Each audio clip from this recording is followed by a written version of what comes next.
রাধে রাধে। আজকের ভিডিওতে আপনারা জানতে পারবেন থার্ড আই অ্যাওয়েকেনিং। এই থার্ড আই জাগ্রত করার জন্য আমি একটা টেকনিক আপনাদের জানাবো। কেন জানাবো সেটাও আমি আপনাদেরকে জানিয়ে দিচ্ছি।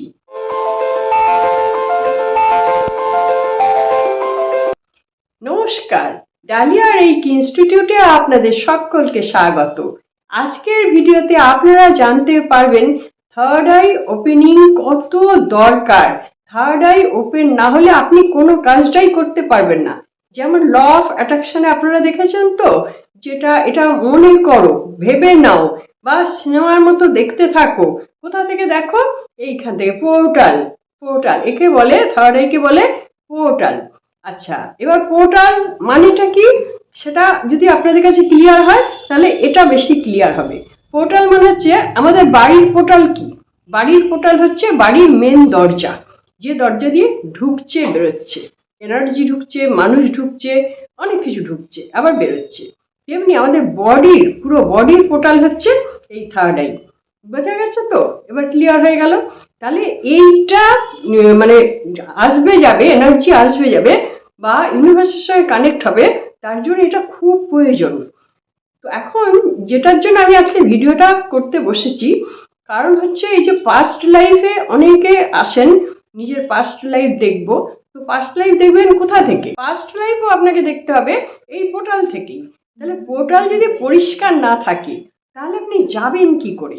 এটাই হয়ে যায় বিভিন্ন মানুষের মধ্যে সমস্যা। অনেকে খুব সুন্দর এক চান্সে চলে যেতে পারে, আবার অনেকে দুবার তিনবার আমরা ট্রাই করার পরও যেতে পারছে না। তার কারণ কি? এখানে ধুলো পড়ে আছে। ধুলো মানে ময়লা, তার মানে এমনি বাইরের যে ধুলো সেটা নয়। এই যে থার্ড আই মানে পর্দা পড়ে আছে, সেই পর্দাটাকে আমাদেরকে সরাতে হবে, ক্লিয়ার করতে হবে। তো এটা ক্লিয়ার করার জন্য আমায় কি করতে হবে? কিছু টেকনিক আছে, অনেক টেকনিক আছে। তার মধ্যে আমি একটা সহজ টেকনিক আপনাদের দেখাবো। যদি আপনারা করতে পারেন তাহলে আমি বলবো ওই পাস্ট লাইফ, নিজের পাস্ট লাইফ দেখার আগে ওটাকে করে আসুন। আমি একটা ভিডিও দিয়েছিলাম আপনাদের পাস্ট লাইফ শেখার জন্য। সেই ভিডিওটার মধ্যেই কিন্তু আমি পেছন দিকে কিছু মেডিটেশন দিয়েছিলাম। সেটা কিন্তু মানুষ বুঝছেও না, করছেও না, এমনি এমনি চলে আসছে। তার ফলে যা হওয়ার তাই হচ্ছে, যেতে পারছে না। ওই মেডিটেশনটা করা খুব দরকার। আর আজকে আমি আর একটা মেডিটেশন দিচ্ছি, এটাও করা খুব দরকার। এটাতে খুব তাড়াতাড়ি আপনার এই পোর্টালটা ক্লিয়ার হবে। দেখুন, এখানে যেটা দেখানো হয়েছে থার্ড আই ওপেন হয়েছে, কিন্তু থার্ড আই ওপেন তো সবাইকার হবে না। এটা খুব কম মানুষের হয়, দীর্ঘ সাধনার ব্যাপার। আমরা যেটা দিচ্ছি সেটা হচ্ছে ক্লিয়ারিং, এটা বুঝতে হবে। অ্যালপিন নয়, ক্লিয়ারিং। একটা সামান্য আভাস আপনি পাবেন থার্ড আই এর অ্যাওয়েকিং সম্পর্কে। থার্ড আই ওপেনিং হয় দেব দেবীর, এবং যারা কঠোর সাধনা করে, বহু বছর থেকে সাধনা করে, তাদের থার্ড আই ওপেনিং হয়। এখানটা ভুল করলে চলবে না। এখানে আপনাদের আর একটা জিনিস জানাতে চাই, যেটা হচ্ছে থার্ড আই, যেটা বলা হচ্ছে দুটো ভুরুর মাঝখানে, দেখুন ওই তীর চিহ্ন দিয়ে দেখানো হচ্ছে, ওই থার্ড আই। এখানেই সবাই মনোনিবেশ করে থাকেন। তার ফলে কি হয়? আপনারা গভীরে ঢুকতে পারেন না। আসলে তো থার্ড আই ওখানে নেই, ওখান থেকে শুরু। এবার থার্ড আই কোথায় সেটা দেখুন, একবার জানুন। আমাদের সমস্ত চক্রগুলোই আছে মেরুদণ্ডের ঠিক সামনে, দেখুন কোন পজিশনে আছে। তাহলে ওই বরাবরই আমার থার্ড আই আছে। তাহলে থার্ড আইটা আমাকে কোথায় যেতে হবে সেইটা দেখুন, আমি তীর চিহ্ন দিয়ে আপনাদেরকে দেখিয়ে দিচ্ছি। দুটো ভুরুর মাঝখান দিয়ে আপনি প্রবেশ করছেন, কিন্তু তারপরে ভেতর দিকে আপনাকে চলে যেতে হবে। সেখানেই সাবকনসিয়াস মাইন্ডের বিশাল সাম্রাজ্য। ওখানে পৌঁছে গেলেই আপনাকে যেরকম যেরকম নির্দেশ দেওয়া হবে সেরকম ভাবেই আপনি ভিজুয়ালাইজ করতে পারবেন। সব ক্ষেত্রেই, ল অফ অ্যাট্রাকশনেও তাই, আবার মেডিটেশনের ক্ষেত্রেও তাই। সমস্ত কিছুই ওই জায়গাটায় পৌঁছতে হবে, তারপরে ওখানে আমার বিশাল স্বপ্নের সাম্রাজ্য। ওখানে না পৌঁছে ওই দুটো ভুরুর মাঝখানে আটকে থাকলে কোনো লাভ হবে না। তারা ওই ওপর ওপর ভাষা একটু যা বুঝছে বুঝছে, তারপরে আর গভীরভাবে কিছু বুঝবেও না, দেখতেও পাবে না।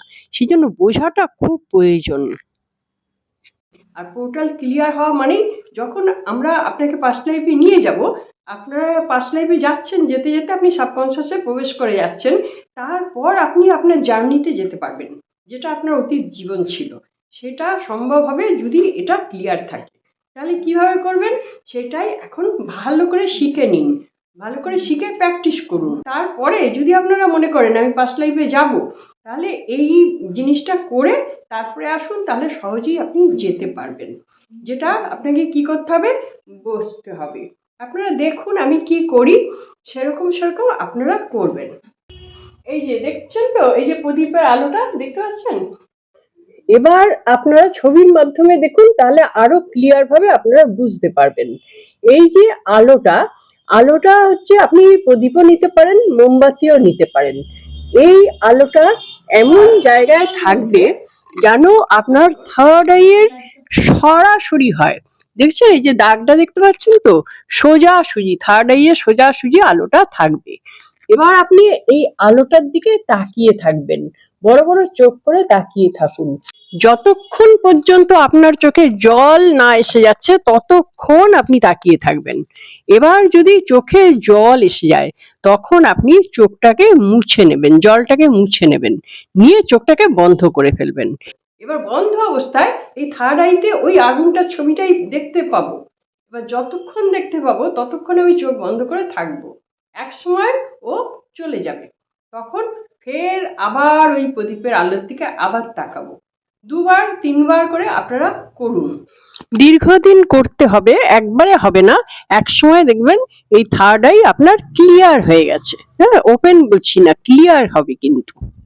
তাছাড়া আর একটা কাজ আছে, যেটা ট্যাপিং করা। 3টে আঙুলে ট্যাপিং করতে হবে। প্রত্যেক দিন সকালবেলা উঠে ট্যাপিংটা করবেন, 20-25 বার করে করবেন।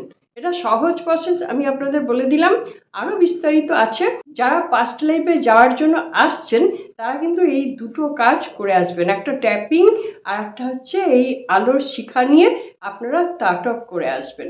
এই ভিডিওর একদম শেষের দিকে আমি আরেকটা মেডিটেশন দেবো, ওটা করবেন। এগুলো করলে কি হবে, আপনারা একটা আশা করে আসছেন তো, তাহলে খুব সহজেই আপনারা যেতে পারবেন। যারা যেতে পারছেন না তাদের হচ্ছে কি বন্ধকতার জন্যই যেতে পারছেন না। এগুলো ওপেন হলেই সব ক্লিয়ার হয়ে যাবে। ঠিক আছে, বুঝতে পেরেছেন তো? আশা করছি ভিডিওটি আপনাদের ভালো লেগেছে। যদি ভালো লেগে থাকে তাহলে লাইক সাবস্ক্রাইব করতে একদম ভুলবেন না। এবং যারা রেইকি বা স্পিরিচুয়াল হিলিং বা পাস্ট লাইফ শিখতে চাইছেন তারা আমার ডেসক্রিপশন বক্সে যাবেন, গিয়ে দেখবেন আমি কোন কোন সাবজেক্ট শিখিয়ে থাকি। এই সাবজেক্টগুলো যদি আপনাদের জানার প্রয়োজন থাকে তাহলে আপনারা অবশ্যই হোয়াটসঅ্যাপে যোগাযোগ করবেন। আশা করছি আপনারা সকলে খুব ভালো থাকুন, আনন্দে থাকুন, সুস্থ থাকুন এবং হাসি মুখে থাকুন। রাধে রাধে।